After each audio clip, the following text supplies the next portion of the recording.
You are now listening to the Pelicans post-game report. Flash Report. What's up, everybody? We up in here yet again to talk Pelicans basketball. Shout out to PPR Big Q in DC. I am Lexxah Drew, the voice of the PPR Flash Reports. Kudos to all the listeners. Appreciate y'all tuning in. So, the Pelicans are currently 25-17, sitting at number 5 in the Western Conference standings, coming off of a convincing win against the Charlotte Hornets. We are halfway through the season, so let's dive in and analyze the Pelicans thus far. So right off top, the Pelicans have an interesting way of winning and losing. The Pelicans have had blowout wins, which is good, and team almost looks flawless. On the other hand, they've had really bad blowout losses, as well as close game losses. The Pelicans' record in close games has not been good. The Pelicans are 0-6 in games decided by 3 or less points, and I believe they are 5-15 in games decided by 5 or less points. That tells you everything that you need to know right there. I think it's safe to say that the Pelicans have much to improve down the stretch in the clutch. Still struggling in executing when closing out games, and guys, in a weird sense, are forgetting how to play basketball. They've gone into panic mode, hero ball mode. Guys are standing around. Guys play hot hand, keep away. Ball and players become stagnant. And I'm glad the team has really recognized that this needed to be addressed. Larry Nance stated in his presser after practice that the team practiced crunch time scenarios.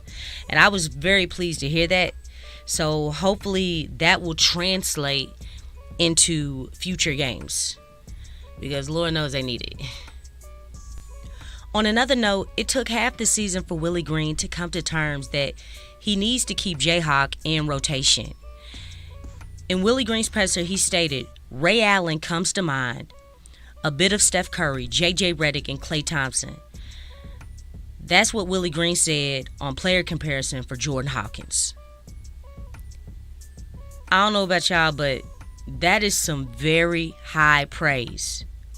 Very high praise. Because 3 of those guys are champions. All those players Willie named were or are in rotation, starters or strong role players. Praise like this, you have absolutely no reason to revert back to not playing Jordan Hawkins. Period. However, the Pelicans still need to solidify their identity. It is still unclear. That's mainly due to consistency in playing at a high level night after night. Pelicans have had great nights, record-breaking nights shooting the 3. Unfortunately, because shooting the 3 in high volume is fairly new for this team, the team is still not yet known for its shooting. It is what it is there. We still need a larger sample size of consistent three-point shooting. The strength of this team is really the inside game.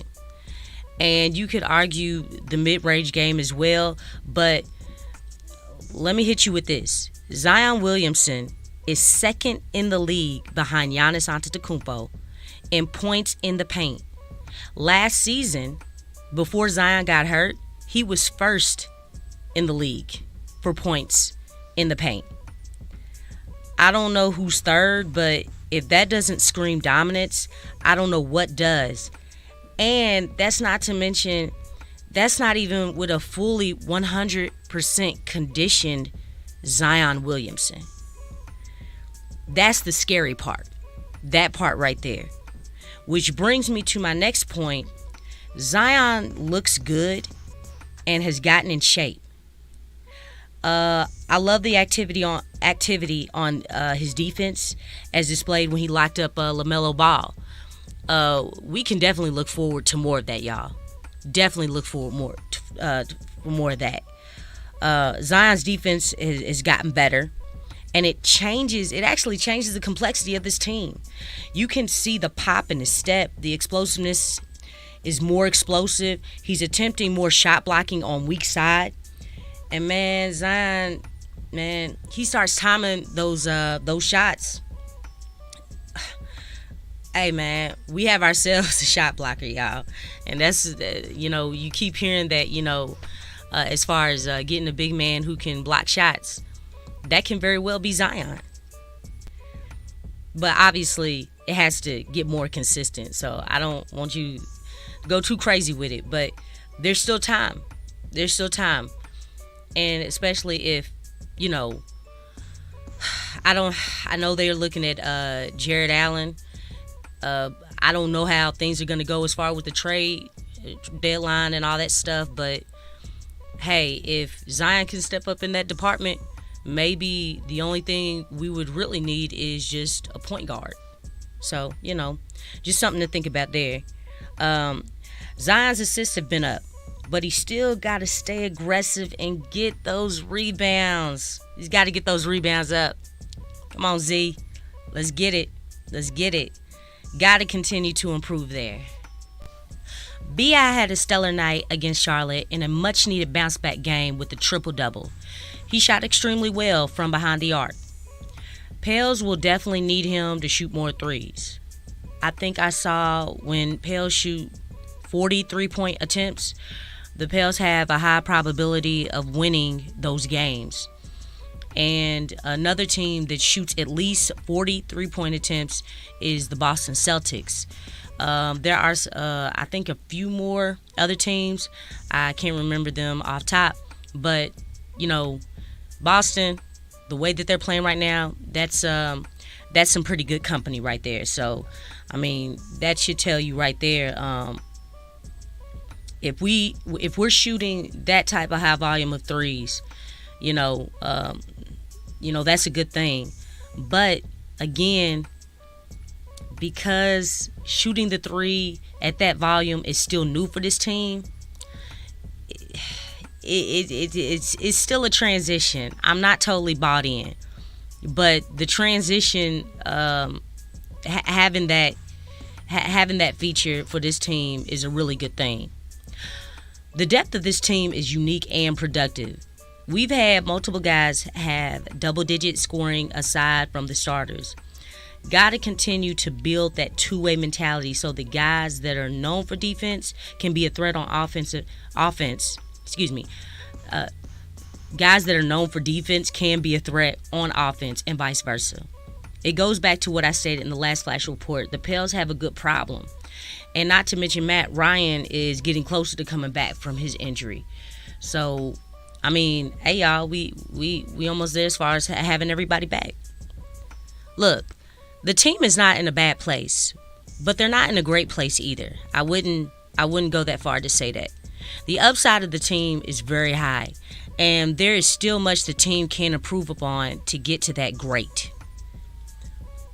But in midseason form, sitting at number 5 in the Western Conference isn't too shabby. That ain't bad at all.